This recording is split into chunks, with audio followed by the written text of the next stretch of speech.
കർത്താവായ യേശുക്രിസ്തുവിൻ്റെ അതിപരിശുദ്ധമായ നാമം വാഴ്ത്തപ്പെടുമാറാകട്ടെ. ഏവർക്കും ക്രിസ്തുവേശുവിൽ സ്നേഹവന്ദനത്തെ അറിയിക്കുന്നു. ഇപ്രകാരം ഈ നല്ല ദിവസത്തിൻ്റെ പ്രഭാതം കണ്ടുണരുവാൻ തക്കവണ്ണം ദൈവം നമ്മെ സഹായിച്ചല്ലോ. അതിനായിട്ട് ഞാൻ നന്ദിയോടെ ദൈവത്തെ സ്തുതിക്കുന്നു. കഴിഞ്ഞ ദിവസങ്ങളിൽ ദൈവം നമുക്ക് നല്ലവനും വല്ലവനും വിശ്വസ്തനുമായിരുന്നു. ഇപ്രകാരം ഈ നല്ല ദിവസത്തിൻ്റെ അനുഭവം അനുഭവിച്ചറിയുവാനും ദൈവത്തിന് വേണ്ടി നിലകൊള്ളുവാനുമായിട്ട് ദൈവം നമുക്ക് ഒരു ദിവസം കൂടെ നമ്മുടെ ആയുസ്സിൽ നീട്ടിത്തന്നു. നമുക്ക് ദൈവത്തെ നന്ദിയോടെ സ്തുതിക്കാം. എന്നെ കേൾക്കുന്ന എല്ലാ ദൈവമക്കളെയും ഞാൻ ഇന്നത്തെ ഈ ചിന്തയിലേക്ക് സ്വാഗതം ചെയ്യുകയാണ്. ക്രിസ്തുവേശുവിൽ എല്ലാവരെയും സ്നേഹവന്ദനം ചെയ്യുന്നു. ഇന്നത്തെ ഈ ദിവസത്തേക്ക് വേണ്ടുന്ന ചിന്ത എന്ന് പറയുന്നത് വചനത്തിനായുള്ള വിശപ്പ്. ഇന്നത്തെ ചിന്തയ്ക്ക് ആധാരമായിട്ട് നമുക്ക് വായിക്കാവുന്നതായ വേദഭാഗമാണ് വെളിപ്പാട് പ്രവചന പുസ്തകം 6-ാം അധ്യായം അതിൻ്റെ 5-6 വാക്യങ്ങൾ ഇപ്രകാരം രേഖപ്പെടുത്തിയിരിക്കുന്നു. 3-ാം മുദ്ര പൊട്ടിച്ചപ്പോൾ വരിക എന്ന് 3-ാം ജീവി പറയുന്നത് ഞാൻ കേട്ടു. അപ്പോൾ ഞാൻ ഒരു കറുത്ത കുതിരയെ കണ്ടു. അതിന്മേൽ ഇരിക്കുന്നവൻ ഒരു തുലാസ് കയ്യിൽ പിടിച്ചിരിക്കുന്നു. ഒരു പണത്തിനു 1 ഇടങ്ങഴി ഗോതമ്പ്, 1 പണത്തിന് 3 ഇടങ്ങഴി യവം. എന്നാൽ എണ്ണയ്ക്കും വീഞ്ഞിനും കേടുവരുത്തരുത് എന്ന് 4 ജീവികളുടെയും നടുവിൽ നിന്ന് ഒരു ശബ്ദം ഞാൻ കേട്ടു. വളരെ അധികം പ്രവചനങ്ങൾ കൊണ്ട് നിറഞ്ഞിരിക്കുന്ന ഒരു പുസ്തകമാണ് വെളിപ്പാട് പ്രവചന പുസ്തകം. ഇതിൽ വേഗത്തിൽ സംഭവിക്കാനുള്ളതാണ്, അന്ത്യകാലത്തേക്കുള്ളതാണ് എന്ന് തിരുവചനത്തിൽ വളരെ വ്യക്തമായിട്ട് രേഖപ്പെടുത്തിയിരിക്കുന്നു.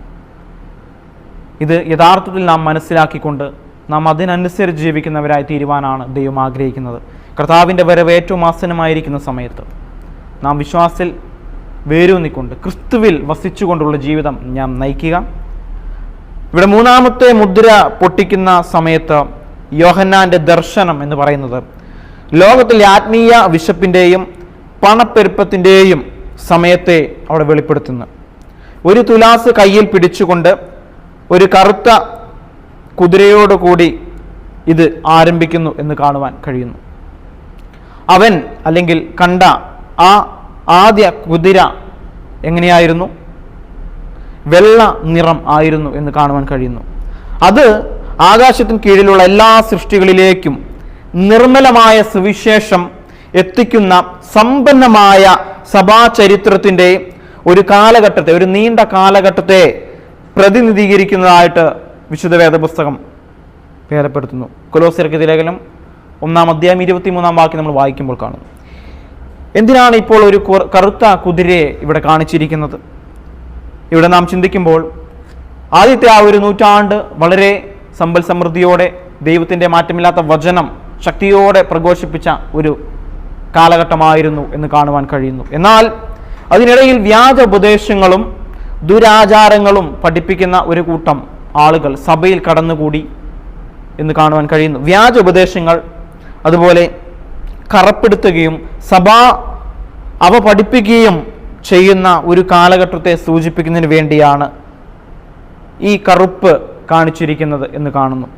കറുപ്പ് പലപ്പോഴും ദുഃഖത്തെ പ്രതിനിധീകരിക്കുന്നു എന്ന് കാണുവാൻ കഴിയുന്നു. ഇവിടെ നാം ദാനിയേലിന്റെ പ്രവചന പുസ്തകം 5-ാം അധ്യായം നമ്മൾ പഠിക്കുമ്പോൾ ബാബിലോണിലെ ബേൽഷസ്സർ രാജാവിന്റെ വിരുന്നിൽ ദുഷ്ടനായ രാജാവ് ദൈവത്തെ പരിഹസിച്ചപ്പോൾ അവിടെ ഒരു കാര്യം പറഞ്ഞു.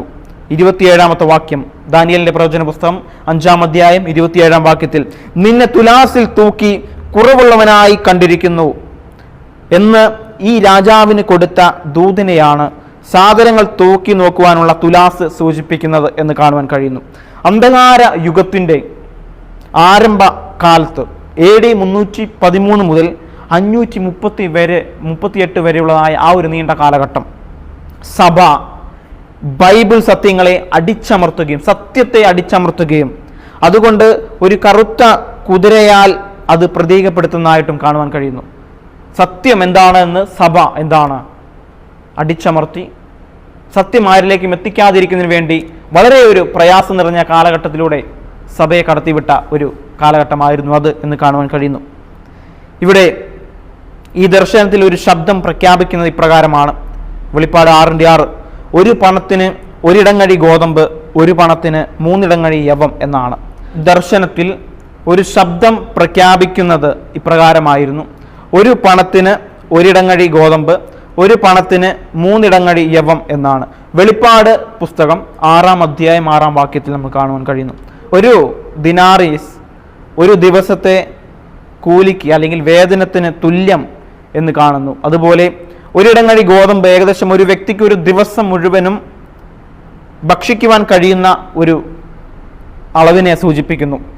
4 കുട്ടികളുള്ള വിവാഹിതനായ ഒരു ആൾക്ക്, ഒരു വ്യക്തിക്ക് ഒരിടങ്ങഴി വീതം ലഭിക്കും. യവം വില കുറഞ്ഞതും പോഷിപ്പിക്കുന്നതുമായ ധാന്യം ആണ്. അത് ബുദ്ധിമുട്ടുള്ള സമയങ്ങളിൽ കഴിച്ചിരുന്നു. ഇവിടെ സാധാരണഗതിയിൽ ഒരു ദിനാറിന് 24 ഇടങ്ങഴി ബാർലി വാങ്ങാമായിരുന്നു. അങ്ങനെ നമ്മളിവിടെ പരിശോധിക്കുമ്പോൾ സഭാചരിത്രത്തിൻ്റെ ഈ കാലഘട്ടം കർത്താവിൻ്റെ വചനം കേൾക്കുന്നതിനുള്ള ക്ഷാമത്താൽ അടയാളപ്പെടുത്തിയിരുന്നു എന്ന് കാണുവാൻ കഴിയുന്നു. ആ ദൈവത്തിൻ്റെ സത്യവചനം കേൾക്കുവാനോ അത് ചിന്തിക്കുവാനോ പഠിപ്പിക്കുവാനോ കഴിയാതിരുന്ന ഒരു കാലഘട്ടം അത് കാണുന്നു.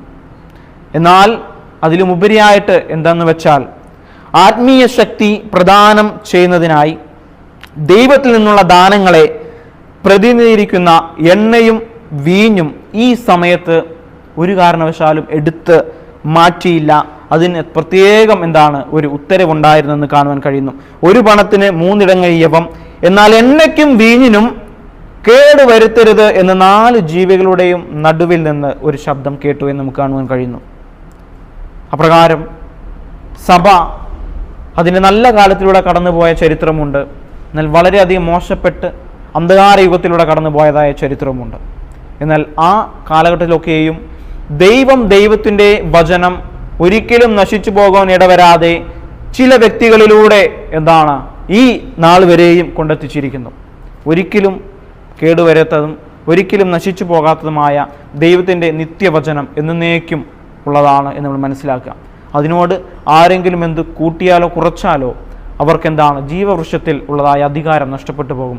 സ്വർഗം ഉള്ളതായ ആ ഒരു കാര്യം അവർക്ക് ലഭിക്കുകയില്ല. ആ നിത്യജീവനെ അവർക്ക് ലഭിക്കുകയില്ല. നാം മനസ്സിലാക്കുക, ഈ അന്ത്യനാളുകളിൽ ജീവിച്ചുകൊണ്ടിരിക്കുന്ന നാം ഓരോരുത്തരിലും സുവിശേഷം എത്രമാത്രം എത്തിക്കുവാൻ കഴിയുന്നോ അത്രമാത്രം ശക്തിയോടെ നമ്മൾ എത്തിക്കുക.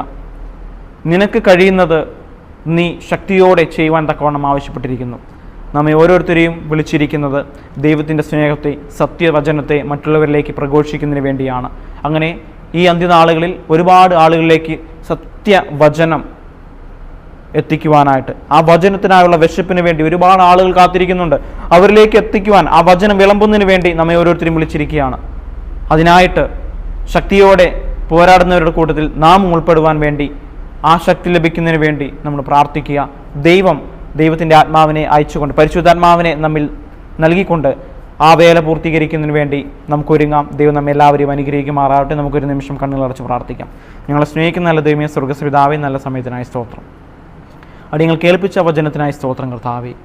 ആ വചനത്തിനായുള്ള വിശപ്പ് ഉള്ള സമയത്ത് അങ്ങയുടെ വചനം നിന്നു പോകാൻ ഇടവരാതെ ഓരോ വ്യക്തികളിലൂടെയും കർത്താവ് നൽകി കൊടുത്തതിനായി സ്തോത്രം ചെയ്യുന്നു കർത്താവേ. ഇന്നുവരെയും അത് എത്തിച്ചിരിക്കുന്നു. അടിയങ്ങളും കർത്താവെ അതിൽ ഭാഗവാക്കുകളായി തീരുന്നതിനായി സ്തോത്രം ചെയ്യുന്നു. ഈ അന്ത്യനാളിൽ അങ്ങയുടെ സത്യവചനത്തെ മറ്റുള്ളവരേക്ക് നൽകി കൊടുക്കുവാൻ വേണ്ടി അടിയങ്ങളെ സഹായിക്കണം. പരിശുദ്ധാത്മാവിനുള്ള ഒരു നടത്തിപ്പുണ്ടാകാൻ തക്കണം സഹായിക്കണം.